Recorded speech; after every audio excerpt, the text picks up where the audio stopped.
مولانا شبلی نعمانی رحمۃ اللہ تعالیٰ علیہ کہتے ہیں کہ ایک بار میں نے عزم مصمم کیا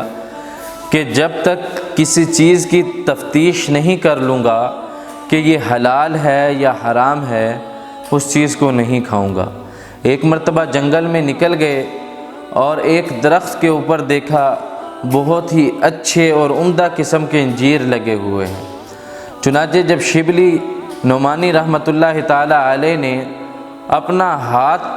اس انجیر کو توڑنے کے لیے بڑھایا تو فرماتے ہیں فنادتنی شجرہ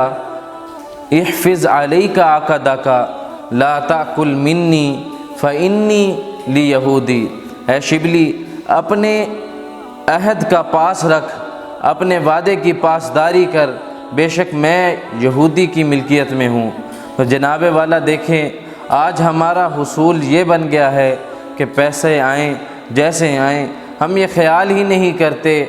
کہ چیز حلال ہے یا حرام ہے، ہم یہ دیکھتے ہی نہیں ہیں کہ اس کے کھانے سے اللہ رب العالمین کی خوشنودی حاصل ہوگی یا اللہ رب العالمین کی ناراضگی حاصل ہوگی۔ اللہ تبارک و تعالی ہمیں صرف حلال اور پاکیزہ مال کھانے کی توفیق عطا فرمائے۔